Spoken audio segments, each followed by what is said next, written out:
Okay, so I'll continue. So a lot of stuff I wanted to say has been already covered, and as I said also that the remaining points, all the points are actually in that article, well elaborated. So I'll go through them very quickly. I already said in response to your question, point 3, global IR is more inclusive, broader than other theories. So it doesn't displace them, but it subsumes them and challenges them to be more broad and include the histories and contributions of other civilizations. So it's not a matter of displacing, it's a matter of including everybody, but challenging everybody to become, including post-colonialism, because post-colonialism never or seldom looked at pre-colonial histories of the world. And I also, very closely related to that, somebody mentioned about area studies as part of the IR in the beginning. I think the studying of regions and regionalisms and area studies is very important. So traditionally, there is this very egotistic dismissal by particularly American IR scholars that if you do, say, India or South Asian studies or Southeast Asian studies, which is what I do a lot. In fact, a big part of my research is Southeast Asia. Or you do Middle East or Africa, you are not an IR scholar because that's area studies. And that means you know more and more about a small and smaller region, but you miss the global picture. Global IR doesn't accept that. Area studies are very foundational to international relations. And you would know that if many, like JNU, the School of International Studies, was founded at the Indian School of International Studies and still has area studies, African studies and Indo-Pacific studies and West European studies, and there is of course international organization. So it has thematic and area studies. But IR in India and many parts of the world and in UK also begun on the back of area studies. So we don't see any contradiction between doing international relations and doing area studies. But some area studies want to keep themselves very pure. They want to only focus on one region, language. They don't want to do comparisons. They don't want to do transnational implications about their study. And some IR scholars dismiss area studies as not theoretical enough. So global IR challenges and dismisses that. So that's why it also broadens, and this is another way of broadening. And since area studies is multidisciplinary, because you cannot really do true area studies within a single discipline, very difficult. And the whole area study tradition is multidisciplinary. So you study a lot of stuff about, say, Malaysia and or Indonesia, which is one of the countries I study. And you can't say I want to only study domestic politics and not foreign policy, or I can study foreign policy only security. You can do that, but you won't get a job. It will be too narrow. So area studies by definition is multidisciplinary. It's a global IR by inviting area studies in is also multidisciplinary. And I myself do a lot of history, and if you do trade, you have to know at least political economy, if not economics.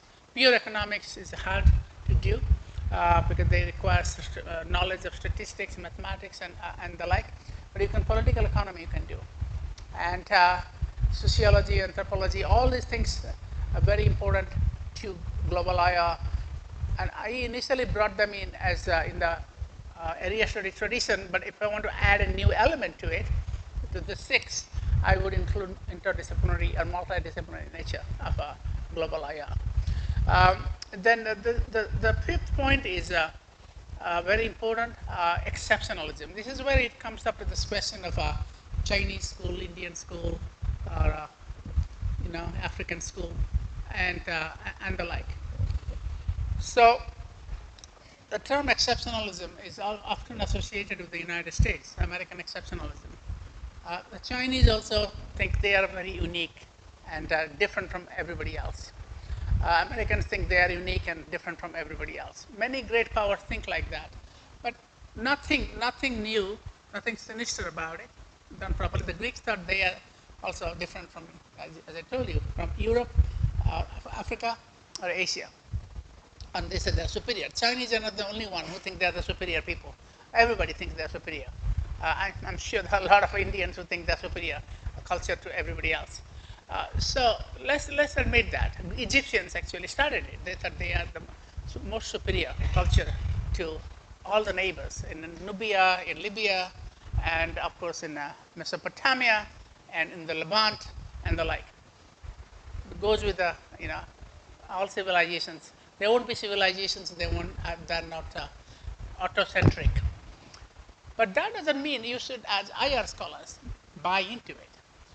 So one of the things I'm warning the Chinese, and also whenever the issue comes up in India, that you can talk about strategic culture. You can talk about there's nothing wrong in deriving. In fact, it is important for global IR, since you're talking about history, the point two.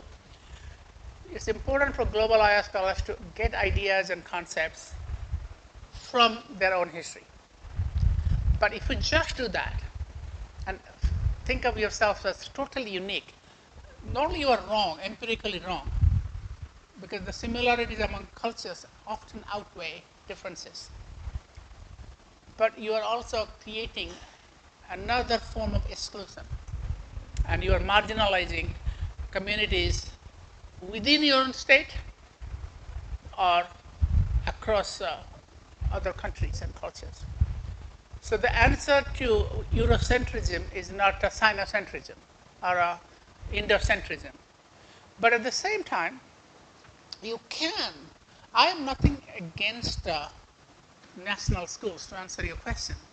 I, in fact, very good friends. I am very good friends with Chinya Chen, who is the founder of the Chinese School of IR. But what I find interesting is that his views are not always accepted within China. So there is another guy called Yan Sweitang, who I co-edited a book with recently, comparing India and China. He doesn't accept Chinese School of IR. The scholars in Shanghai don't accept the Beijing School of IR, what they call. So how far can you go? And also, in India, if you talk about an Indian School of IR, where is this India come from? Whose India is this? As I said, many Indian scholars are post-colonial scholars. They are not necessarily culturalist, although they can be. But also India has a very strong streak of universalism. As a society, has absorbed influences from many, many different civilizations and cultures, and passed them on to other civilizations as well. So what is really exceptional about India if you go beyond that? That's a legitimate point of questioning. Now, you can go either way. I've seen some very credible arguments that there's certain things unique about India. Amartya Sen wrote about Indians are argumentative. But if you just do that, that's also empirically wrong and not very helpful. And let me tell you why it's not helpful, because exceptionalism is often always wrong empirically, because there are always multiple traditions within every society, culturally, but philosophically and theoretically, like in India. So you cannot say who is defining what is uniquely, say, Chinese or Indian or Islamic or Western. And the second thing is it can lead to oppression. So you can say, because this is the essence of the school, you tend to dismiss, marginalize others who don't follow you. And in international relations, that happens a lot, IR scholars are very narrow-minded, and it's kind of you can say, as somebody has followed the discipline. Sometimes they fight with each other because there are legitimate grounds of questioning and disagreement. Okay, fair enough. But sometimes they also act as gatekeepers. So they don't hire people who don't do what they do. They don't publish articles from other viewpoints if that contribution, that paper, that author is not from their own discipline or doesn't accept their own viewpoint. So this is a unique. Realists do that to liberals do that to realists, and everybody does that to critical scholars. Post-colonial scholars also have their own form of ethnocentrism or centrism. I don't say ethnocentrism. So any claim of exceptionalism is hard to support because of a diversity of including within, so as I said, China is supposed to be a homogeneous civilization, but the Chinese don't agree on the necessity for IR schools. Chinese school. Actually, many Chinese are happy with realism. Many Indians are very happy with realism. That's why the Kautilya is so popular in Delhi, if not elsewhere. So exceptionalism doesn't hang, doesn't cannot really hold its own against claims of diversity or the reality of diversity, and it can lead to injustice, or to put it differently, it can lead to marginalization of others. It can be itself imperial in some ways or exclusionary. So global IR therefore has a standard that you can have a national school, no problem with that, but what you develop must travel. You cannot, like Chinese school of IR cannot simply explain China or East Asia. It should also be able to explain world politics as a whole.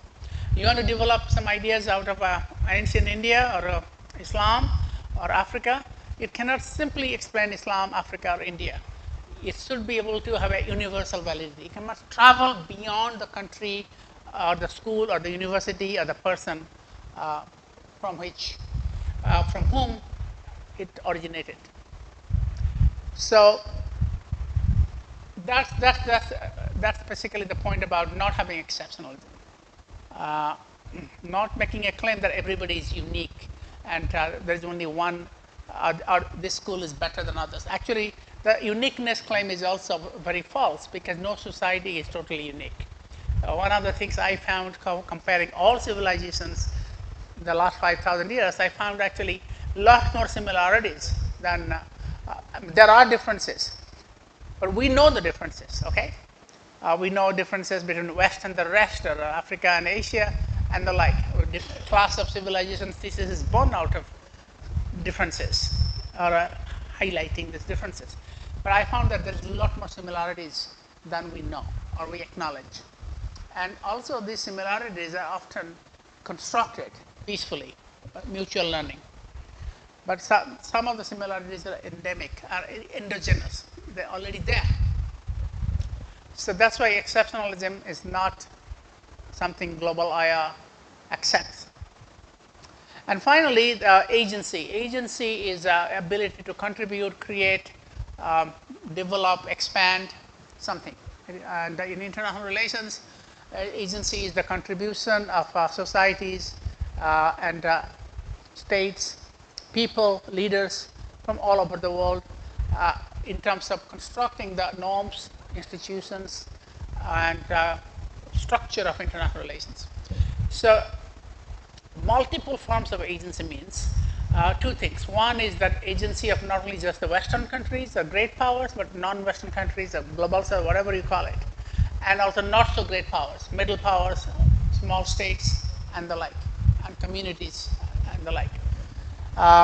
But agency, sometimes we conflate it with material agency. That means if you have economic and military power, material power, you can be an agent, you can contribute. We don't recognize the agency of other types of agency, like agency in creating new ideas, new norms, agency in leadership. Even if you don't have material power, you are not a great power economically or financially, can you contribute?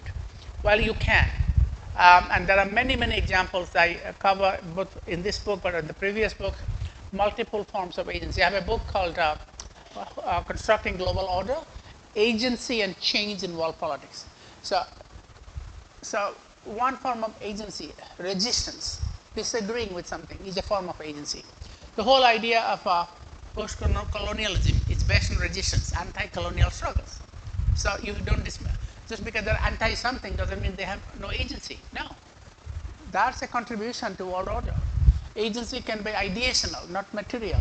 Create new ideas like non-violence or human security that Mahabubul Haq and Amartya Sen developed, human development, responsible sovereignty. These are ideas that are not promoted by great powers. They were not created by great powers or middle powers, but individuals.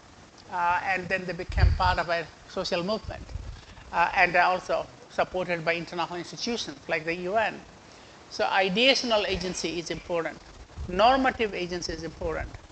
Resistance to established structures and established modes of thinking is a form of agency.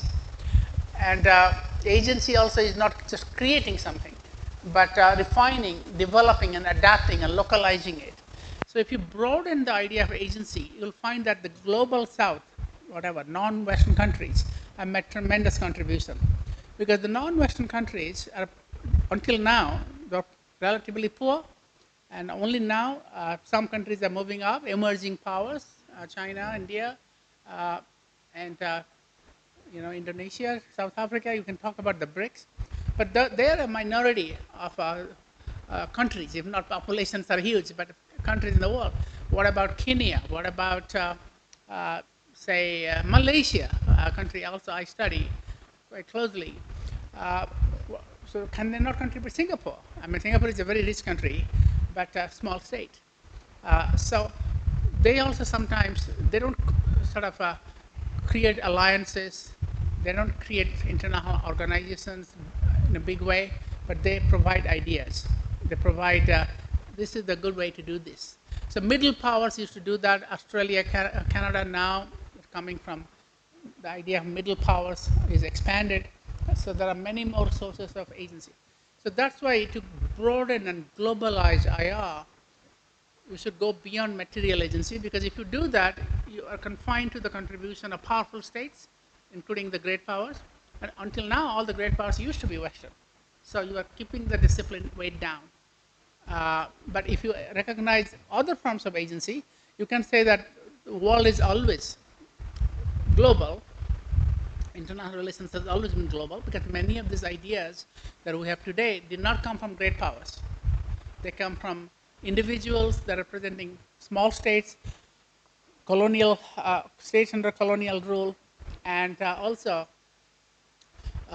states that are in many parts of the world. So I say responsible sovereignty is a norm that came from Africa in that book, Constructing Global Order. Human development and human security came from a combination, a fantastic friendship between a Pakistani economist and an Indian economist, Mahabubul Haq and Amartya Sen, who studied in Cambridge as classmates together.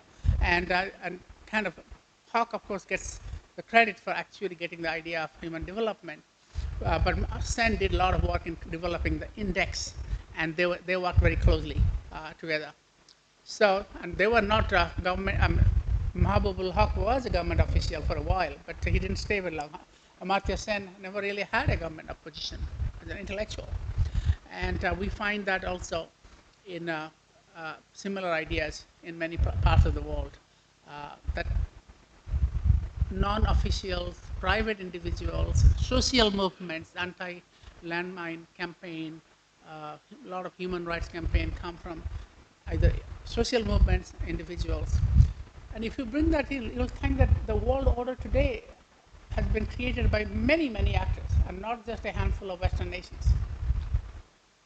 Right? And I'll also tell you a new article coming out in World Today, I'll mention this.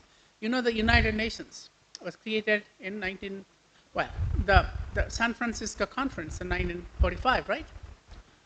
That drafted the UN Charter. You know how many people were there? How many countries were represented? Well, how many countries sent delegations? 50. And then Poland was supposed to send, but did not, but he signed the charter. So there were 51 founders. Now, out of the 50 countries, India was still a British colony, but the British government allowed an Indian delegation, separate from the British delegation. But it was led by the Viceroy's sort of Privy Council, a guy called Ramasamy Mudaliar. Did a very good job, but he was not an independent person. Now, Nehru was in jail, so British did not send him. And the Philippines was under American rule. So it also went separately, was allowed, different from United States. But counting them, no, let's say not counting them, there were still half of the 50 countries were from today's global south. 50%, I mean, depends on how you count it, okay? But about half of these countries, uh, in fact, in my count, 30 out of 50. Many of them from Latin America, but many of them, including if you include India and Philippines, they are from the global south. So what did they do? Now, the current structure of global governance is based on the UN San Francisco model. So what happened was, in the committee leadership, the Westerners dominated. So the British, French, South Africa, under apartheid, they dominated. Only certain committees were led by non-white people. And Mudaliar actually led the committee that led to the Economic and Social Council, ECOSOC. The British thought, it's okay, the Indian can do the economic and social thing. We will do the security and the big thing, okay? But if you look at the charter, if anybody wants to have a great research project, you should go and study the UN Charter proceedings, the San Francisco Committee conference proceedings. They're all available online, 21 volumes. You can do a search. There's so many things you can learn from there about the creation of modern world order. So I did a content search on decolonization, colonialism, racism. I didn't find any mention of, very few mention of colonialism and racism. It was not really discussed very much. But a lot of other things were discussed. And during the debate, these global South representatives contributed, even if they didn't have the power, the committee chairship, but they intervened. So the Haitians, and actually the Mr. Mudaliar himself, and also in the human rights debates, the global South countries did help and did contribute. So creating that form of agency, not being independent countries or newly independent countries, not having any power, not having even the privilege of being committee members or chairs, they did contribute. So what we do, we just read some handful of books. The UN was created, liberal international order, that created by the United States in San Francisco, and it's an American creation, Western creation. But we miss a whole bunch of reality where the contestations happen, challenges happen. And one good example I want to give you, it didn't happen in the UN, but it happened in the drafting of the Universal Declaration on Human Rights, of Human Rights. But it also began with the creation of the UN's Human Rights Committee. So when the language of UDHR was being drafted, the original formulation was all men are created equal, right? The French proposed that because that's the French Revolution Declaration. And when it went to the committee for voting and final drafting, there were two Indian representatives. One was called Minu Mashani. He has a long name, but I think it's called Minu, the middle name is Minu. The other one was a woman called Hansa Mehta. And both of them basically stood up, and Hansa Mehta particularly stood up to tell Eleanor Roosevelt, who was chair of the committee, drafting committee, that you can't do that. You cannot say all men are created equal, because the French had said that. And Mrs. Roosevelt was willing to accept the French definition system. No, we have to change it. So because of her intervention, it became all human beings are created equal. Now, it may sound trivial, it may sound symbolic, but profound. That, and this change of language in the Universal Declaration of Human Rights happened because of forceful intervention by an Indian representative at the committee, who was not a government official, by the way. She was a nationalist struggle leader and a social activist. So very good example of how non-Western, global South, post-colonial states or non-state actors can actually make a contribution. Global IR recognizes that form of agency. That's why it's much broader than the standard realist view that states that the most important actors, or liberal view that, okay, states and NGOs are actors, or constructivism that talks about culture. Global IR actually looks at multiple forms of agency. So that's the last part of the 6 elements I'm talking about. If you bring all this together, IR looks very broad, like very different. To do international relations, is to do so many different things than what the kind of narrow training we get. I don't know about here, but certainly in the United States, there are mainstream universities, the same old syllabi, same old writers, very few non-Western contributions, very few classes devoted to what did not happen in Europe or under the dominance of Europe or United States. Right, so I want to stop here. And in terms of time, how are you doing with time? We can take some questions. Mr. Beck, you want to come here to help me? Or we can take some time. I have other things to say, but I think it'll be good for me to answer the questions, and I will highlight those.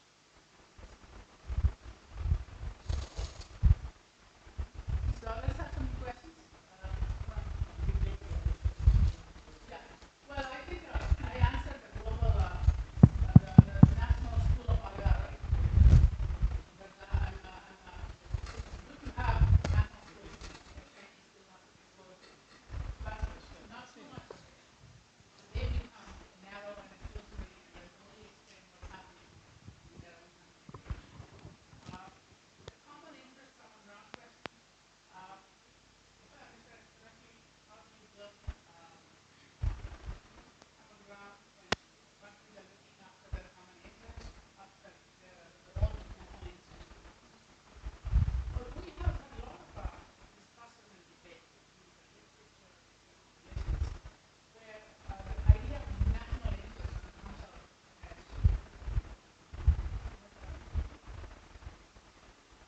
the idea of national interest comes out as a very flawed notion.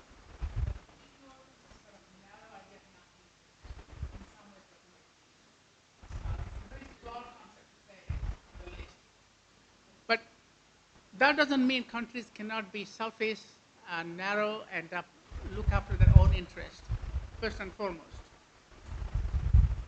How do you build common interest? Well, a common ground. You find out what are, not every country in the world is in a mutually exclusive relationship with other countries. And sometimes your definition of what is your national interest changes. And that's the big point here.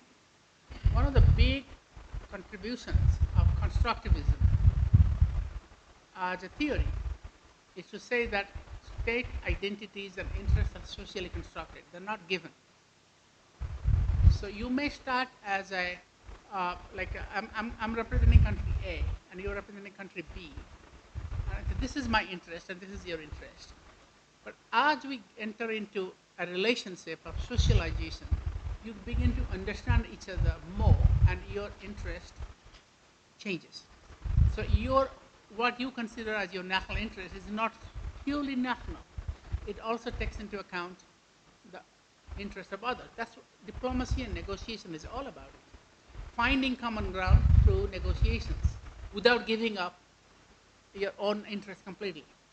And this is accepted by liberals as well. But constructivism goes a step further and says that, hey, you can actually completely transform your identity and interest. So from a national, you can become a collective interest. And that can happen. So we have seen that happen in the European Union. In some ways, now is not a good time since Cambodia and Thailand are fighting a little conflict. I don't think it will last very long. It has nothing to do with Trump. I don't think they were really going to go to a full-scale war. But even then, ASEAN has also changed the national interest of countries compared to 1967 and before. So there is a possibility of developing a common ground through negotiations and familiarity. There is also the idea that there will be shared challenges. I mean, it may not look like a right thing to say when the world is not standing up to tariffs, and also during COVID pandemic, we did not have it was a common threat, but not a lot of cooperation. But ultimately, and don't accept what happened now as the future or as the entire history of the world. There are possibilities of having a common interest against common threats. So COVID was not a good example in the beginning, but climate change has a bit of a common interest. A lot of countries are developing, maybe the United States under Trump is withdrawing from this, but under a different administration it will join.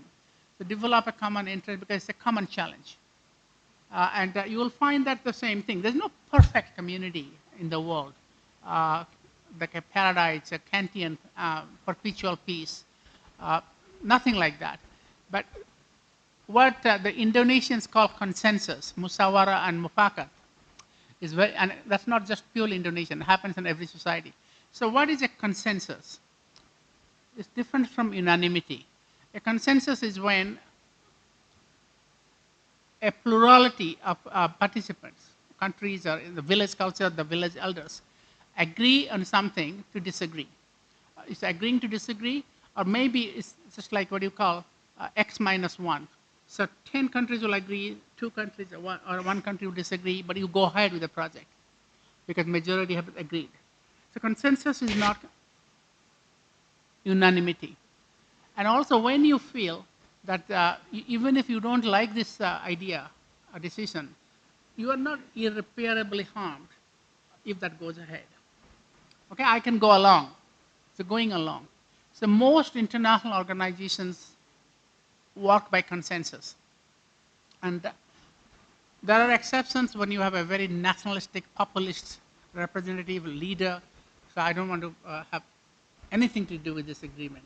But there are also large number of cases where countries go along with a decision if they don't see their interests are being completely harmed by it, totally harmed by it. So because we are always living in the gray area, okay? There is no black and white. The gray area is where international relations happens. That you'll find that what Indonesians call unity and diversity, Bhinneka Tunggal Ika, actually happens. That as long as, if you study Indonesian politics, but I think it happens in India as well, that there are 5 elders deciding a dispute of somebody stolen somebody's chicken, and they say, okay, 4 agree and 1 disagrees. In most cases, it won't be completely a disaster. There is no voting. It's just basically one person. This is the consensus. Okay, we don't have a fundamental disagreement. Even the couple of us don't completely agree with who is guilty, who is not. So that is what finding common ground is about. Not we have close to 200 countries and territories now, but it's impossible to find agreement.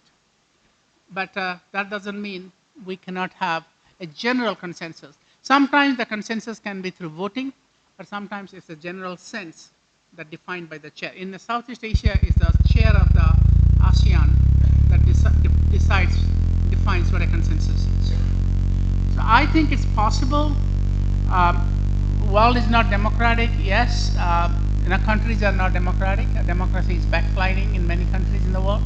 So it will be nice to have a democracy in the world. But that's not going to happen. Look, the world is never going to be perfectly equal. There is always going to be a hierarchy. There are always going to be big powers, middle powers, small powers. So we are not being totally unrealistic here to create a egalitarian society, socialist paradise. No. And that was never perfect equality. But you can have many levels of democracy. So you don't agree with, say, at the global level. You can agree at the regional level. I think in a regional level there is more democracy than at the global level because it's much smaller. And you can also have minilateral groups where you can have democracy. So let's not have this absolute notion of democracy that everything has to be decided by vote. Just look at what is possible. Total equality is impossible, and total democracy is never going to be the global norm, never. It has never been the global norm. If you study 5,000 years of history, you know what is the most successful political system in 5,000 years? Anybody? The most successful political institution in the history of the world. I can tell you it's not democracy. You know what it is universal monarchy, divine monarchy. Started with the Sumerians and the Egyptians, continues in Brunei today. The idea of a divine monarchy is the most successful institution. Democracy has a very limited history. I say that I want everybody to be democratic if possible, but unfortunately it has never worked. Athens was not a real democracy. It has only 12.7% people can vote, in the people living in that area.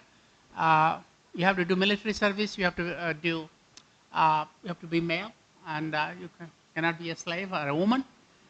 And also there are no individual liberty. You can have the liberty, protect your state against each other, other Greek states or Persia, but you cannot have, individuals didn't have liberty. Think of democracy without liberty. But we call it democracy. And even that democracy was not exportable.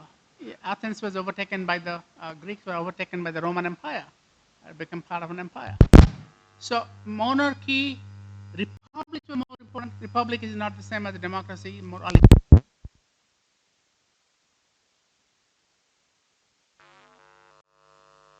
Empire is actually the most common, most successful at the.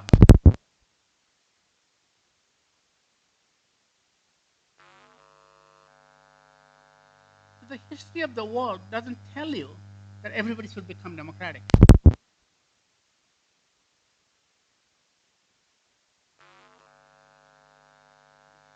Let's have democracies, republics, but we're not going to have that. So what do you have? Try to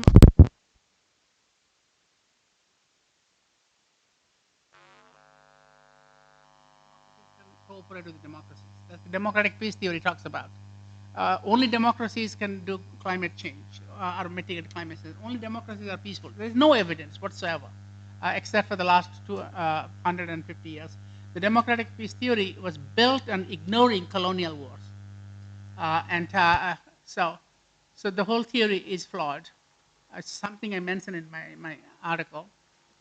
But let's live with what we have some normative aspirations, but it's still possible to have a community of diverse nations, not what the Chinese call community of shared destiny. I don't buy that. But diversity is a key, and you can still build. The Indonesian way is better for me. Unity in diversity. Okay. Take some more questions. Yes. That girl. Mike, then? Mike. Good. Speak up a little. Yeah. Pick it a bit closer to your mouth.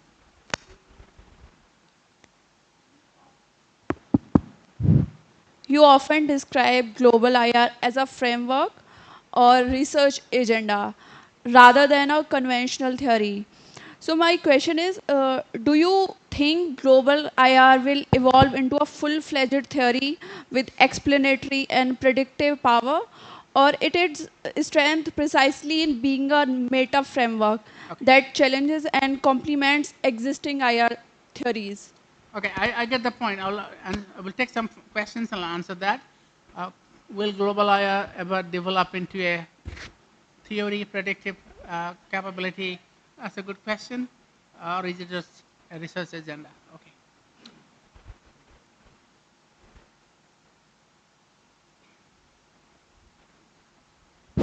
Sir, I have a related question. Sir, what is the exact relationship between post-colonialism or post-colonial theory on the one hand and global international relations, as you have rightly said that it is a research agenda? So what is the exact relationship between these? Are you borrowing those conceptual categories that has been developed by post-colonial theory over the last few decades? And if you disagree with them, with those conceptual categories, to what extent you disagree, with them? Okay, I got the point that what's the exact relationship between post-colonialism and global IR. And what's the last part? I was talking a bit too fast. What you have borrowed last part? Oh, what I have borrowed. Okay, excellent question. Yeah. Thank you for asking that. Just give me a second. I I have it. Off नहीं किया करो. Okay. Yeah. Okay. Just ask one question. Okay. Because I cannot remember. I honestly am cognitively incapable of answering questions with three parts. Yeah.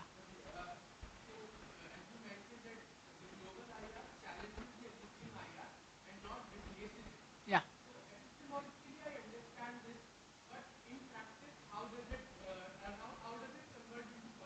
Okay. Come into policy. Okay, very good. Okay. So,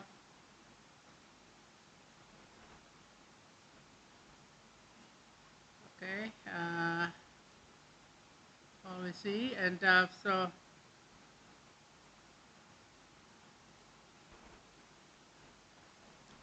yeah. Okay. Okay, I got that point. Global IR doesn't challenge the existing IR, but how does it convert to policy? Okay, it's a good question. In fact, it's very helpful for policy. Yes. I- Is it not working?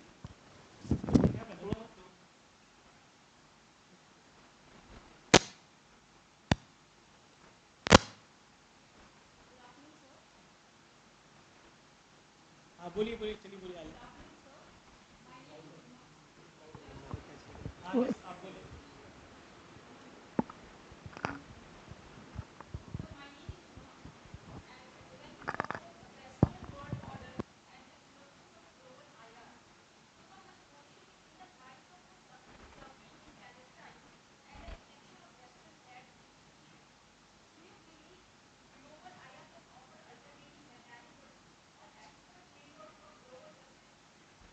Okay. in relation to the Palestinian issue.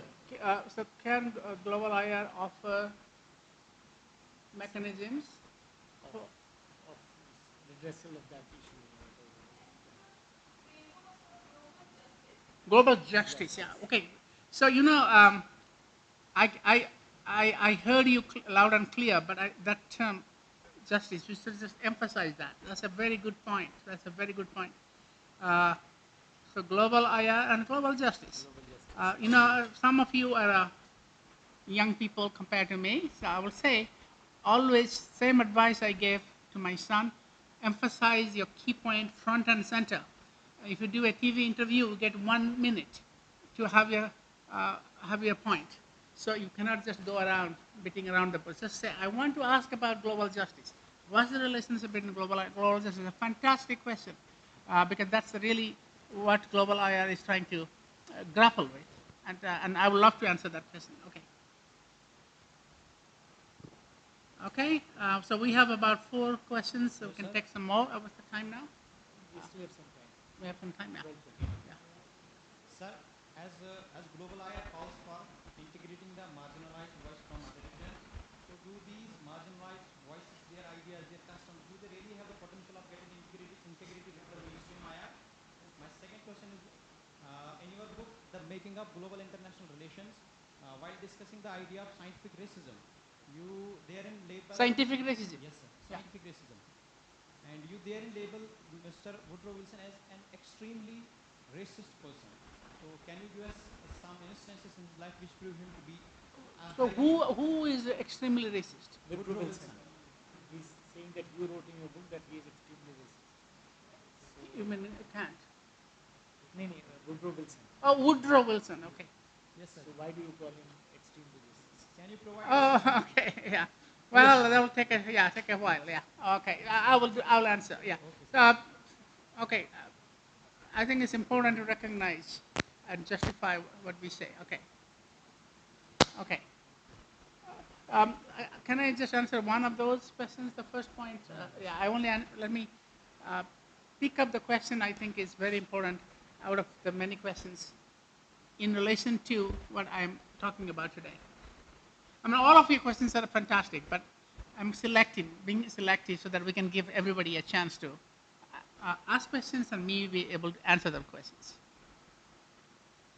All right, let me just try to answer this. We have about 5 questions, right? So before it becomes too long a list. Uh, so research agenda or theory with predictive power. Can global IR actually develop into a theory as opposed to being a research agenda? And can the theory, that sort of a theory have explanatory and predictive power, right? Okay. Again, an excellent question, and I was going to actually deal with that in one of my PowerPoint. That's exactly why I didn't go through everything. So much depends on what you mean by theory, right? As I said at the beginning, many of these things don't have an acceptable definition. So theory is one of them. There's no definition of theory. So in some of the work I did on global IR and also with non-Western IR theory with Barry Buzan, we grappled with this question: what is theory? So global IR came out of this project that Barry and I did on why is there no non-Western IR theory. That's 2007, 2006-7, and then I moved away from non-Western and developed global in 2014, around that time. But there is a continuity between non-Western IR theory and global IR. And at the heart of this is what is theory. So if you look at theory, lies in the eyes of the beholder, right? Like beauty or many concepts. So when the Americans talk about theory, they use terms like explanation, prediction. When the Europeans talk about theory, they don't talk about explanation. They talk about understanding, not explanation. Theory also means something very, as a systematic way of organizing knowledge, not being able to explain or predict. Now, Americans talk about hypothesis testing, very rational choice. The Europeans and the British in particular, like English School of IR, doesn't talk about hypothesis testing. Right. So where does global IR fit in? Global IR doesn't have a particular choice. It's agnostic about what methodology, epistemology you use. You can be rationalist, you can be also the American way, and you can be also organizing knowledge systematically and provide a coherent set of ideas without cause and effect relationship. So you find that if you broaden the definition of theory, a lot of theory that happens outside of the West, and certainly outside of the United States, but also outside of the West, is actually theoretical. So it's theoretical in the broader sense, not theoretical in the narrow sense. But as far as I'm concerned, you can do global IR, and one of my student, not directly my student, he's actually my neighbor who's studying at Oxford, just finished, and he actually writing how can scientific IR be part of global IR. I have no problem with that. But I think it is more likely, since we are talking about a global constituency for global IR, it's more likely to be in the, not the American narrow meaning of theory. It will be more like the theory as a systematic, coherent organization of knowledge, finding concepts and categories, and making sense of reality. Theory is about making sense of a very complex reality. You don't have to explain and predict. Now, you know that theory, IR scholars have been almost 100% failures when it comes to predicting events. Predicting 9/11, predicting COVID pandemic. I think Bill Gates did a better job than IR scholars. So anybody who says we can predict is an IR, they're building on a very dismal record. And most people should not even try that. You can point to possibilities, that alternatives. This can happen under these conditions. Prediction is a bad business, although you can make a lot of money if you're a consultant by feeding falsehoods to your clients, but you cannot really predict. You can give them options and possibilities. Explanation is also not everybody's cup of tea, so to speak, a cup of coffee. You can do, okay, is that not working? Yeah. So explanation, if you mean by explanation, like cause and effect, A leads to B, everybody does that. I mean, you can explain, say, why did World War II happen? Okay, you can explain by having, in a scientific way, have three hypotheses because of changes in the balance of power, rise of Germany, hypothesis A. And hypothesis 2 is what Lenin talked about World War I, imperialism and colonialism led to World War or one or two. Or you can talk about changes in domestic politics. And you can make them into separate hypotheses, right? And test them and say which one is better. But you might also, that way, getting into very narrow territory. No single explanation may be valid. Maybe all of them are valid. So a scientific approach, a rationalist approach, doesn't really necessarily get you the best explanation. So it may not really approximate reality. That's why now IR has moved away from that sort of parsimonious, narrow, single cause explanation to what I call eclecticism. So you cannot be eclectic. So you can have multiple explanations, or you can combine elements of realism, liberalism, constructivism, and Marxism to explain World War I and World War II. That has become quite fashionable now. So global IR can do all of this, but more likely it's going to do the kind of a descriptive and explanatory, but not in the hypothesis, cause and effect, singular explanation, single variable, single factor explanation. Because we're talking about a large pool of scholars from all over the world. And that's why there will be variations and differences between the United States scholars and everybody else in the world, really. So US versus everybody else in the world. But even in the United States, not everybody does statistics, regression analysis, hypothesis testing. And when they do a terrible job. Now, I didn't say global IR is a theory, but I didn't say it. I did not say it cannot lead to theory. So what you can do in global IR is develop what you call mid-range theories, not the paradigmatic, like realism, liberalism, constructivism. The days of those are gone. Nobody talks about them. That's obsolete.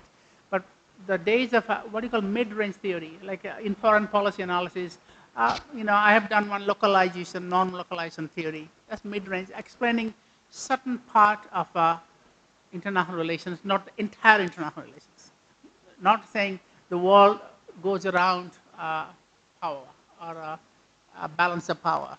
But you can have small theories of balance of power under specific conditions, balance of power may work. So democratic peace theory is actually a mid-range theory. Economic interdependence theory is a mid-range theory.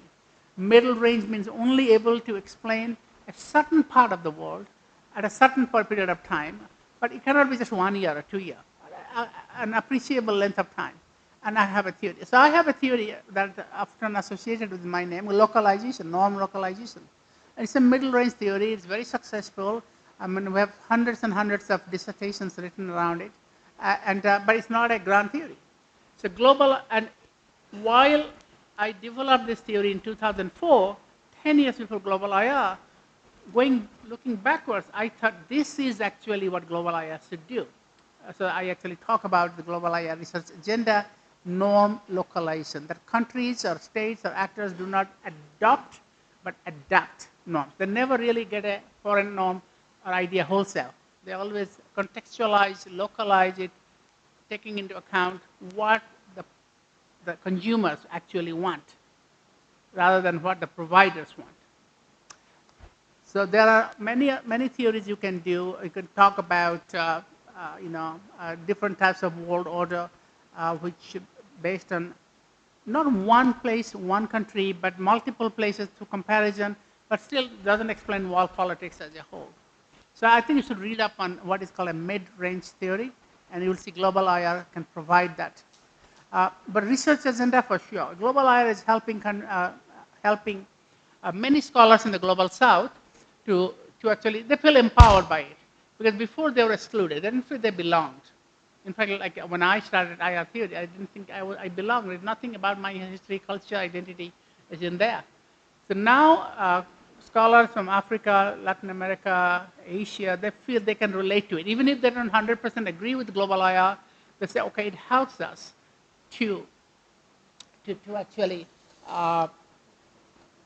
get into the debate, find our own space. I'll tell you, give you a quote that I want to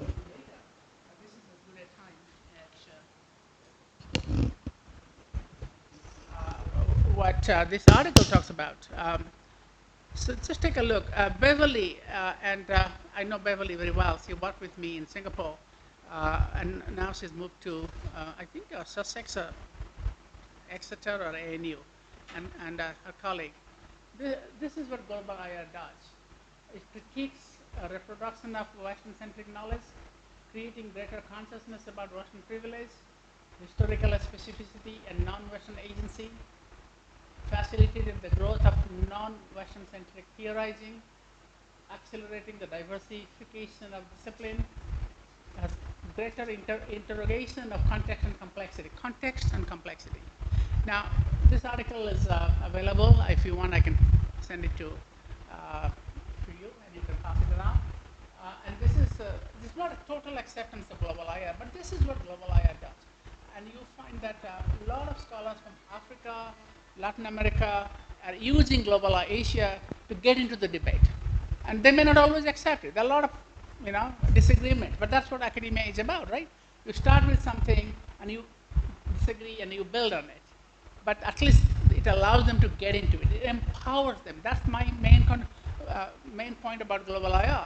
It empowers people who are being excluded, because now they can see at the highest level of, this is not like some random development by a random scholar, because it was presented in ISA, a presidential address. It's one of the most, it was until recently, probably still is the most downloaded, most read article in International Studies Quarterly. ISA's flagship news, publication. But at least certainly still in the top 5. So, and you can see the trajectory of Global IR. This was done a couple of years ago, 2019. Global IR has taken off. There was very little, there was some mention, but as a term from 2012, but especially after 2014. And this is giving Global IR a very broad definition, not Global IR in capital GIR, but Global IR as a term, and global and international relations occur in the same sentence. So this is happening, but it's taken off particularly because it's empowering a lot of scholars from the global south. And apart from what Beverly and Owen and Catherine said, this is what is doing Global IR. Okay, so we move back to our next question. It's a research agenda, but it has the potential for doing mid-range theorizing. Okay, post-colonial IR and Global IR. What I have borrowed from post-colonialism. As I said, I am not a post-colonial scholar. I'll be the first one to admit. I don't follow all their language, all their jargon, but I do like the way they critique colonialism, okay? So when I wrote this book, but also my earlier article on race and racism in the Making of Modern World Order, it's published 2021 in International Affairs, and the 100th anniversary issue. So I consulted a lot of post-colonial scholars. I mean, as the saying goes, I am not a post-colonial scholar, but some of my best friends are post-colonial scholars.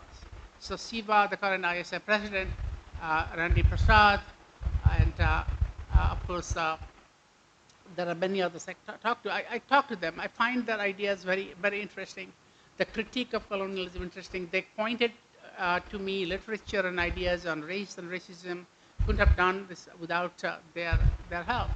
But I didn't buy everything from them. And that's, I now think it's a good thing, because we're not all going to be same. So Global IR is more inclusive, more tolerant of post-colonial mainstream, so-called mainstream theories. It just challenges them but doesn't reject them. And I also think Global IR is a lot more into pre-colonial IR than post-colonialism has been so far. So again, building on the critique of colonialism, critique of mainstream IR, while not accepting post-colonialism's rejection of other theories wholesale, and urging them and developing an agenda based on pre-colonial IR. That's the difference. between post-colonialism, global IR, and what I learned from them. Okay. Global IR doesn't challenge, policy relevance. If global IR did not challenge, but co-opted or subsumed, I would say subsumed other theories, can it be relevant for policy? I think policymakers will be delighted by this. Because if you want to do policy, you want to be a policy analyst in a government or think tank, you need options, right? And so you cannot start by saying, let's say, I don't know, what's a good example now? I mean, everything is so controversial. But you say, let's go back to history. Why did the Cold War started? Okay? Or why did the Cold War end?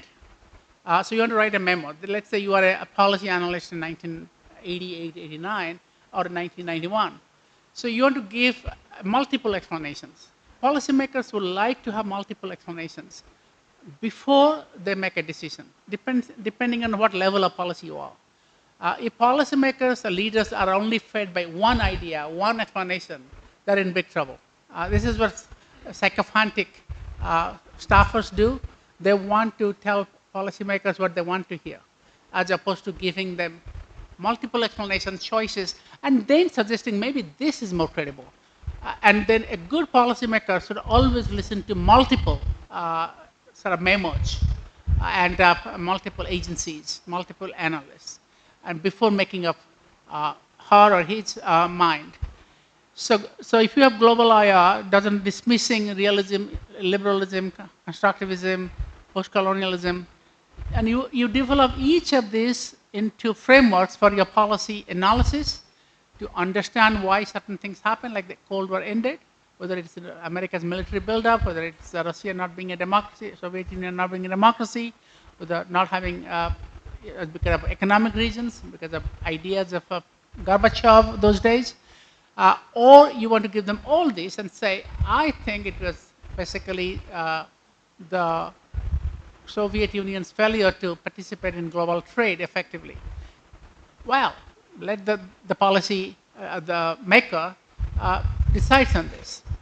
I think that's a better way. And if you say no, there's only one explanation. Global is post-colonial IR, or it's the economic explanation. That you're not doing your boss a favor. So I usually teach. There's a course I teach as a policy relevance, a global IR course with policy relevance. So we ask them to write memos to, like, say, you are working for the U.S. State Department and you are writing a memo on, say, the the Gaza-Israeli conflict and Ukraine-Russia conflict. And so how do you analyze the causes and how it might end? So the memo must use more than two theories to develop options explanations. That's compulsory. This is not just at the master's level. We do that at the PhD level too, in the PhD comprehensive exams. So choose a policy issue and provide multiple explanations, but at least using two theories or three theories. Global IR perspective, from a global IR perspective, we are much more credible.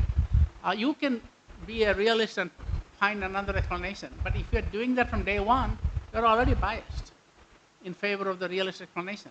And if you're a good policymaker or a good professor, you don't like those kind of monocausal explanations or prescriptions.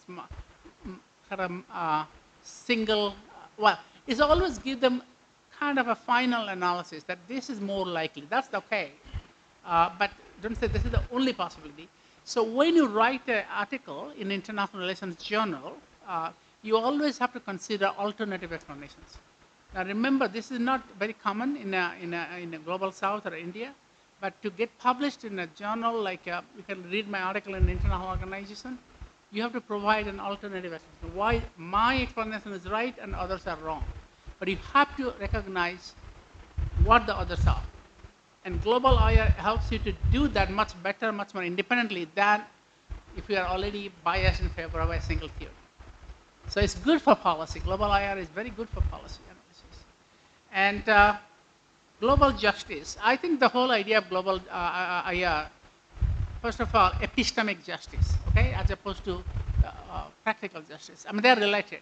So epistemic justice means recognizing the voices, but the approaches and methodologies of other civilizations. So I've seen scholars like the Chinese scholars talk about their model of Zhongyang dialectics. Yin and Yang, Indian scholars talk about the Advaita dialect, Advaita way of producing no binary kind of approach. So you kind of level the playing field.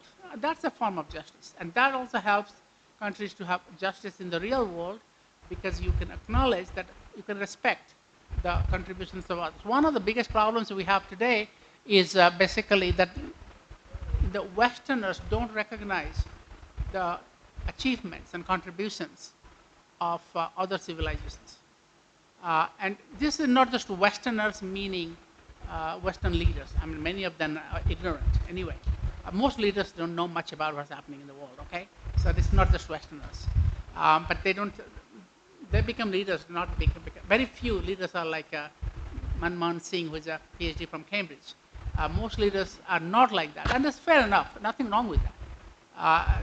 And some leaders are contemptuous of academia, which is also fair enough. But what they can do and should do is to try to understand what's happening through history. Now, since the current generation of leaders are incapable of doing this, who can do it? It's the students can do it. Because a lot of our students, and I'm talking about classrooms in the West, and this is the last chapter of my book discusses that. The syllabus, curriculum, history, my son just graduated from school, they don't really study African contributions, Islamic contributions. They might just learn about China a little bit, maybe India even less so. So they don't really talk about, they don't learn in high school what other civilizations have contributed. So when I wrote this book, it started also with a series of lectures to an audience like this, but also subsequently to undergraduate students, first year undergraduate students. And the reaction I get from purely majority of them are white Anglo-Saxon from the East Coast. So they're not necessarily familiar with Africa, Latin America. Majority of them are gasping when I said, you know, the first peace treaty was signed between the Egyptians and the Hittites. And it's very similar to what we have in the United Nations Charter.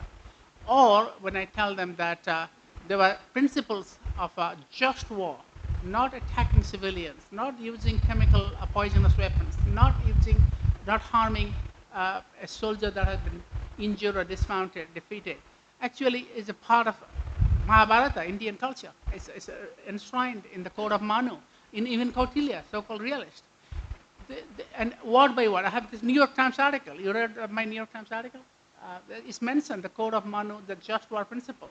They don't understand the fact that Islam, the Ibn Sina, Abishana, that Westerners call him, Ibn Rushd, or Averroes, they revived and enhanced Aristotelian philosophy, Greek philosophy, and gave it a totally new contemporary flavor, and adding a lot of original ideas to it. The European intellectuals in the sort of late medieval period, 13th, 14th century, 12th and 13th century, borrowed them wholesale. And some of the Aristotelian ideas survived only in Arabic translation. So metaphysics of Aristotle first went to Europe. In Arabic interpretation, Arabic translation from classical Greece, the classical text has disappeared. The Arabic translation was retranslated into Latin and French. So the ideas actually went through, and because the Arab philosophers or polymaths, they imbibed, but not just translating, they enhanced. They also dissented from their own clergy and said that the eternity of the world was not created by God, but predated God, by natural forces. Aristotelian, but also used by people like Ibn Rushd to say that God did not create the world in a single act out of nothing. And that was tremendously helpful to philosophers like in Paris, including Thomas Aquinas, who was trying to find a common ground between the Catholic Church, the Pope, who basically rejected all this, and the philosophers in the universities of Paris, Bologna, Oxford, which started at that time, and they were trying to find some rationalist way of explaining universe. That's the basis of science. So that's the contribution of Islamic philosophers. You also have, I'm not talking about science and technology or gunpowder and compass or navigation, which the Chinese and Arabs contributed, or printing. But they're important. Talking about philosophical ideas of world order.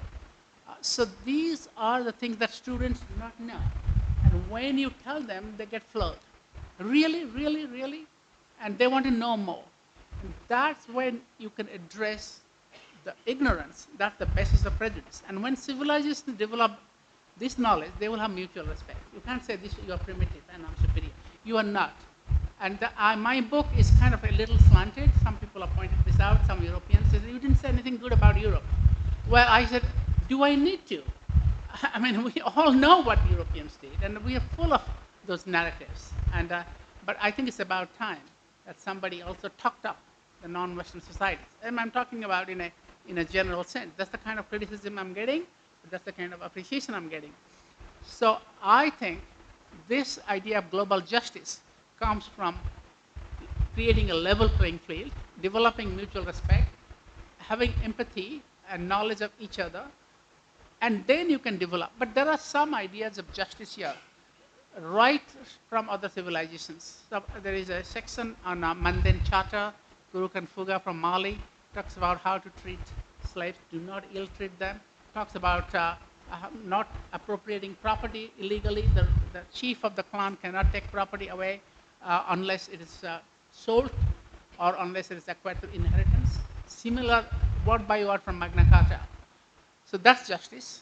Human rights principles in ancient India, you can call them human rights in the direct sense, but protection of civilians and innocent people from cruel and unjust punishment, which was one of the edicts of King Ashoka, or the just war principles. That's justice.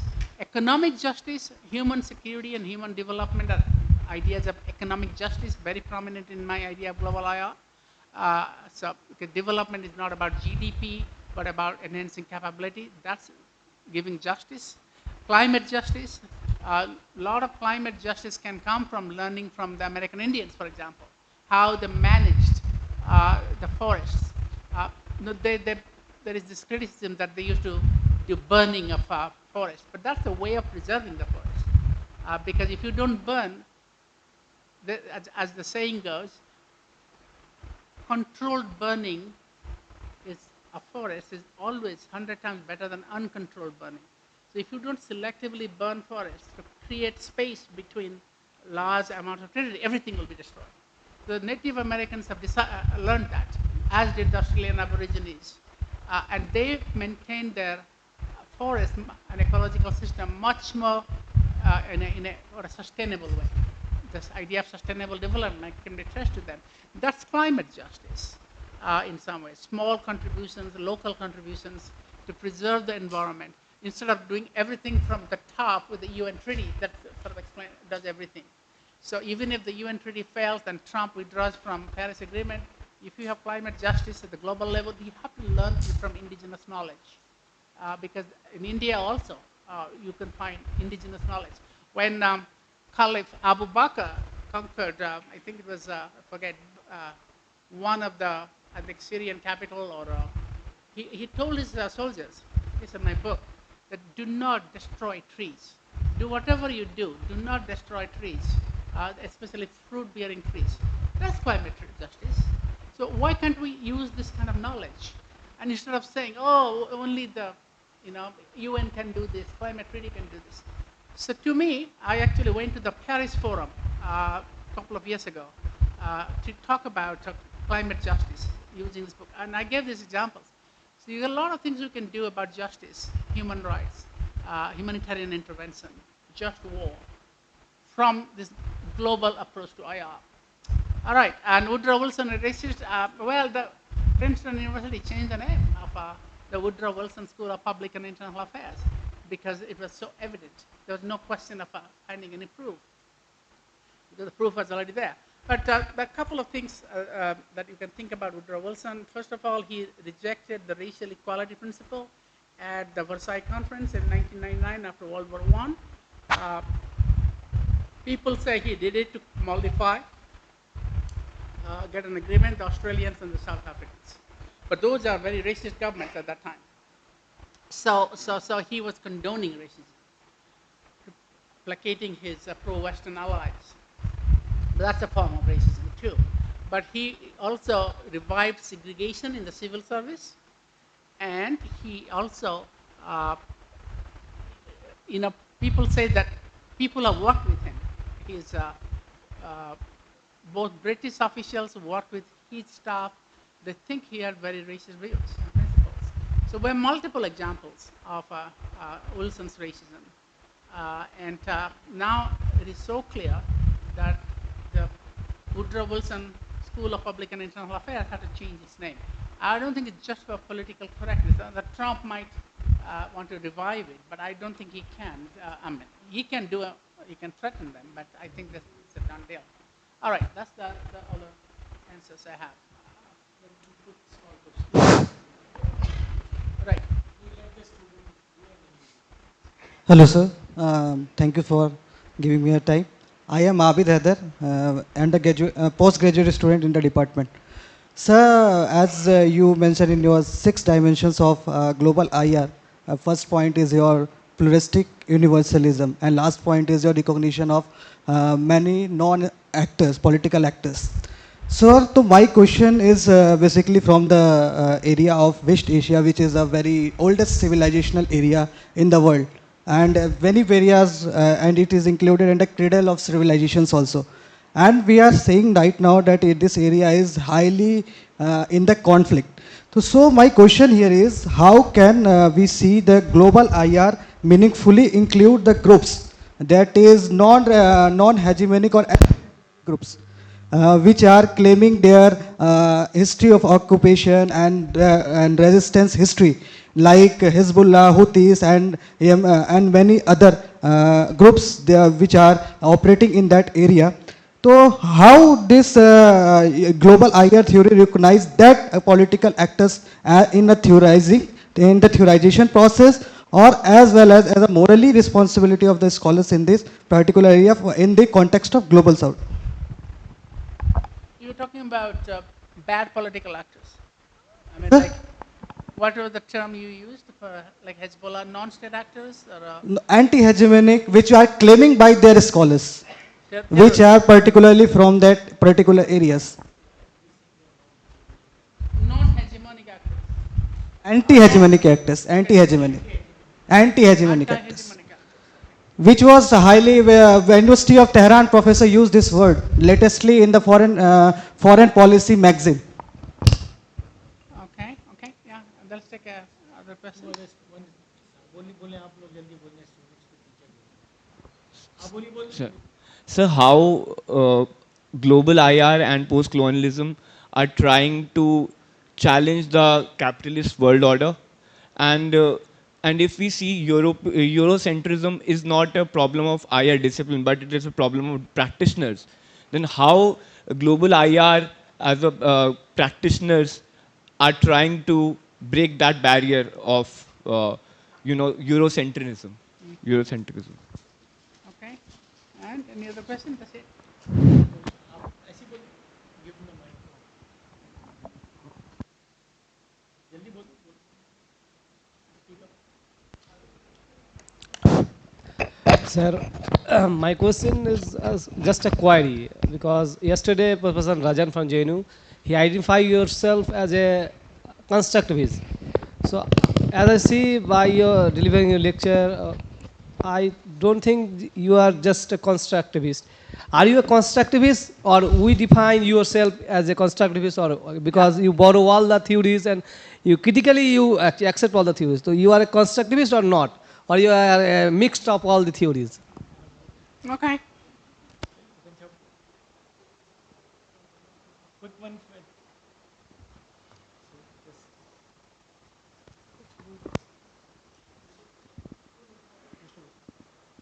always put off the mic. Yeah. Sir, Okay, okay. shall I? Sir, a very good afternoon. My name is Rifa. Sir, my question is on the gendered aspect of IR. Sir, referring to the pluralistic universalism in global IR as quoted by you. Sir, with a minuscule representation of 25% as global ambassadors, which women are holding right now, and so, with the mere representation in decision-making positions such as diplomacy, IR academia, so do you still think that global IR is actually representing women, which leads to the real meaning of embracing diversity and intersectionality? So what's your stand on it? Kindly edify. Yeah. Thank you so much, Okay. sir. Right. Okay, that's it. We can take. We have another session, or this is the last session. Another session after lunch. Yeah. So we can take some questions after lunch. How are we doing in time? Just one lesson. Okay. on this Yeah. one. Yeah, I have just small queries. You know, besides the Anglo-American hegemony over the discipline and the ISA, what we discussed in the morning session, I think one of the problem of of a global IR is the problem of gatekeeping. When I talk about gatekeeping, I mean, unless and until you are published in a Western or American journal, you are not considered as a scholar. Your example and Professor Muhammad Ayub's example is the best one. You are working in an American university, you are collaborating with the American academics. Professor Muhammad Ayub, who was, advocated on subaltern realism, he's also accepted as a global scholar because he's also, teaching in Michigan University or Princeton University, I don't know. But anyway, the problem is of gatekeeping. Had you been in India, what would have been your future in terms of global IR? This is one question. Second, what is the future of IR? Are the Americans and the Europeans, they are going to learn about Indian perception of IR or Chinese perception of IR in the same way as we are teaching our students about Western theories, Western concepts? So are you really optimistic about the Europeans and Americans learning about Indian perceptions, Chinese perceptions, or even African perceptions when there is a problem of gatekeeping? Thank you. Okay.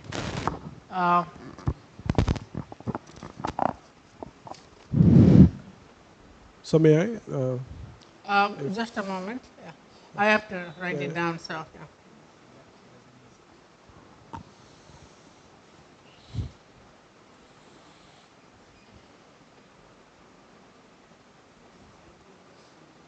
Yeah.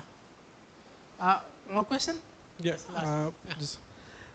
So, IR is a social science discipline, right? As in the morning, also one of my colleague highlighted that someone said that it's American social science. I mean, my question is that in 1996, Immanuel Wallerstein came up with restructuring of the social sciences, something called Gulbenkian Commission report, right? I'm not familiar with that. Yeah, Gulbenkian Commission report, which says that open the social science, right?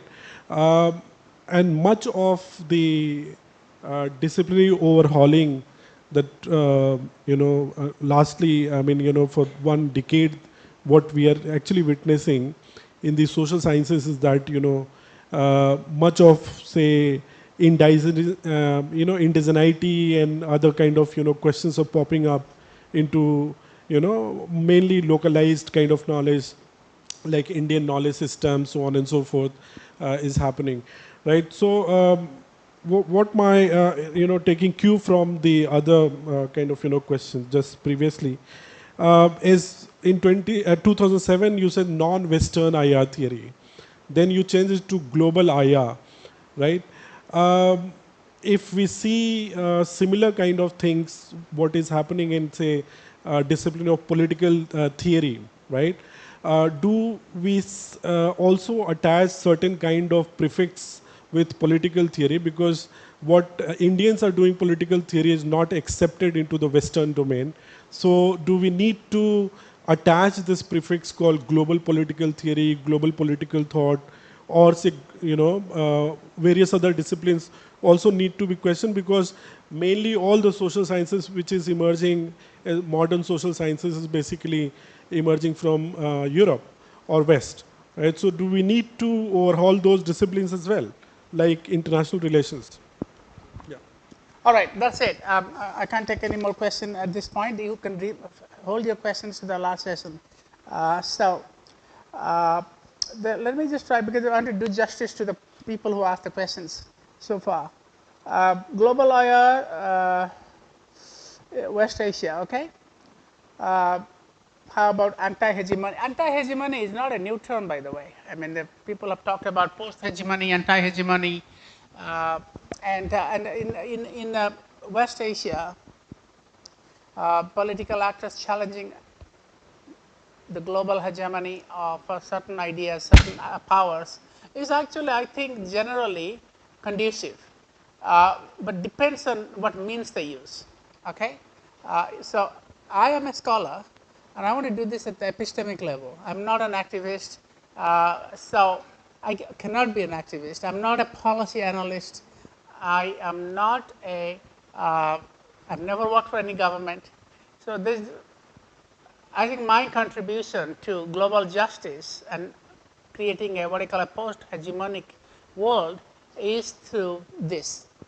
My comparative advantages, ideas, theories, and also my audience are the students. I couldn't care less if leaders don't pay attention to what I say. I care very much if I fail to get my students an alternative view of world order. I also don't do too much think tanks. I like think tanks, some of them at least, but I'm not a member of any think tank. So in my limited role and comparative advantage as an academic, I can give them an alternative view of international relations and alternative view of world order, which is what I have done in my recent work. Now, if the students are persuaded, or at least are confronted with an alternative view of the world, that's the idea. So I don't know, in West Asia, this book, my previous book with Barry Buzan, what is called The Making of Global International Relations, has been translated into Arabic and been sold for $1 throughout the 40,000 copies. Some foundation in Qatar sponsored it. So I am very happy. To me, that is far more important than if I wrote an article for foreign affairs, or I have written articles for foreign affairs, just a recent article on foreign policy. But to me, having 40,000 students get access to in very limited, I don't know, these days you don't even need to buy a book, because apparently people can get books through the dark internet.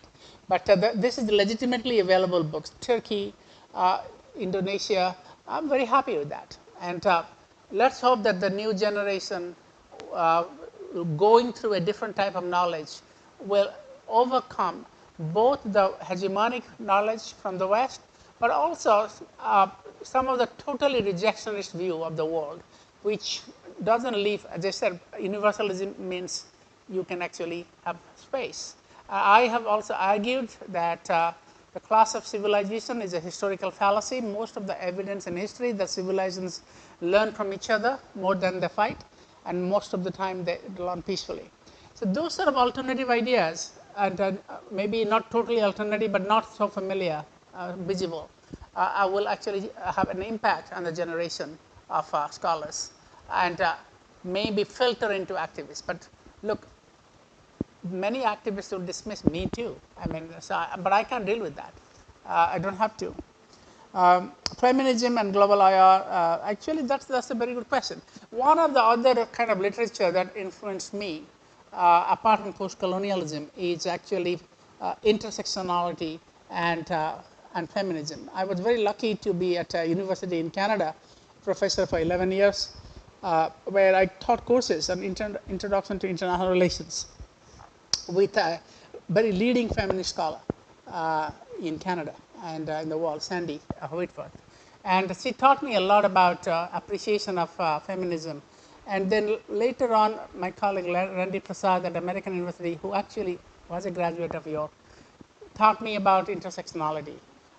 So I am extremely sympathetic and aware of the idea, the underlying message that women and other groups that have been marginalized are not only victims, but they are also actors.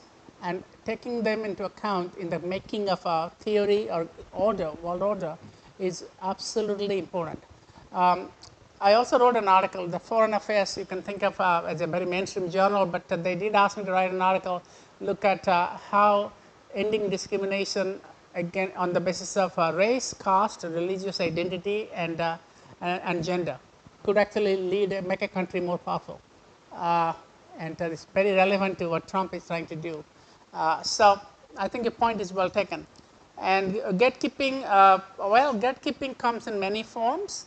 And I think some of the gatekeeping happens within countries. One of the reasons I didn't stay in India, one of the reasons, there are many other reasons. I wanted to go to Australia, play cricket and all that. But it's because I thought I could not have a independent trajectory here. The barriers to entry to that level was too much, because there is also a hierarchy within India of universities and professors.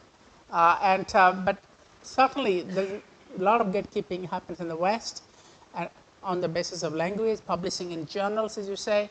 But you know, you have to admire Indonesia and China. They don't give too much emphasis on foreign degrees. I have had many Chinese colleagues who may have got the initial degree from abroad, but they have actually got published in Chinese journals. The vast majority of IR out publications happens in Chinese, not in English. And the Chinese school of IR, including Tsinghua school, there's a book by Qin Chin was first published in Chinese and then translated into English. I have a book that was first published in Chinese and then translated into English. And there is no reason why you can't get a job in China if you have graduated from a Chinese university. They have gone past that ethnocentric kind of only the West is good. Indonesia, for different reasons, but because they don't have the Chinese have resources to send their students abroad, but the Indonesians accept students who are trained in Indonesia. And I think India should do that. I mean, I don't know a lot about Indian IR, but I think it's possible for students to graduate from a university and get it, but not from one or two universities, right? Like JNU gets a privilege of Delhi University. From here, from Allahabad, I think you should be able to accept people who are good scholars and writing good things. One of the things that has helped me a lot in life is to go for scholars, not for universities. So I want to work with a particular scholar. So I could go to Western Australia to study with a professor whose work I admire, rather than go to University of Toronto, Queensland, or Oxford. But I was also able to go because I thought the individual compatibility with the professor idea is more important than which institution I go to. I've seen scholars that go to big name universities and become total failures, or after PhD they just disappear. So I think gatekeeping has to do with also global South countries giving more access to their own scholars, homegrown scholars. One of the best scholars in IR in India. Again, JNU is not a good example, but he had never been trained overseas. Siddharth Malavarapu, he is in Sivnada, and I really admire his work. And he's a Kanti student, but he's just independent. I mean, I admire those people. There are people in Jadavpur University, but I think I've seen people in where I did my undergraduate at Avanza. They're fantastic teachers, fantastic scholars. You should also recognize teaching and not just publication. India should create a system of teaching excellence awards. I don't know whether they have it or not, where you recognize people for teaching, because some of the best people that inspired me to academia have not written a single article. They were my teachers in Ravensa, or now the university. So inspiring, and they haven't published anything. But I recognize them.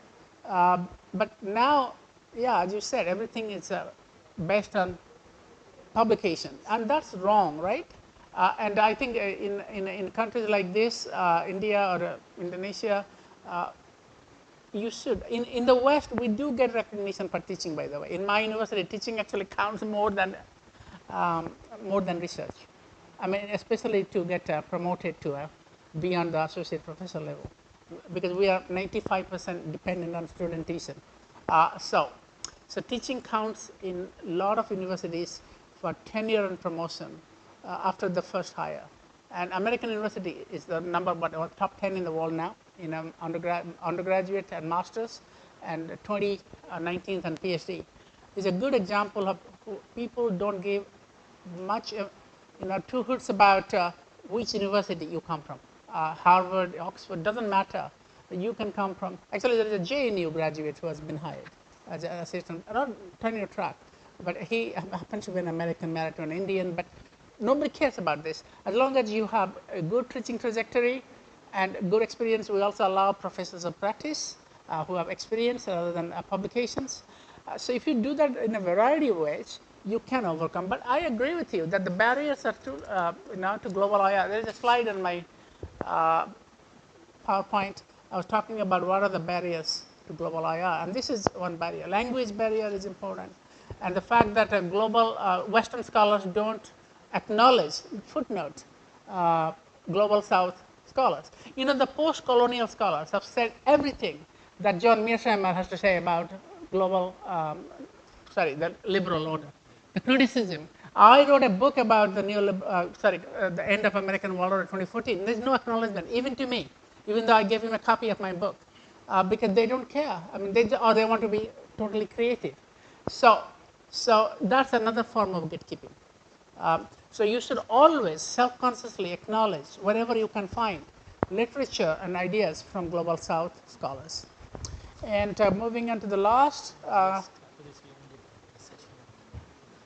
non-Western IR theory well, the global is a good kind of a trendy prefix to a lot of things now.